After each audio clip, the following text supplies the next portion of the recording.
Penyamun terbus. Aku bawa aku hospital, Jis. Cepatlah.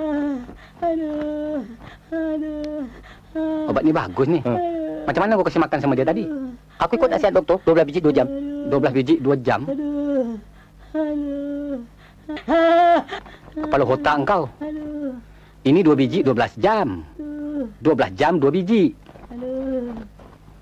Kau dah kasih sama dia 12 biji? Patutlah badan dia panas macam cacing kena panas. Dia ni mana boleh harap? Adakah aku dia kasih ubat yang begitu banyak sekali, Jis?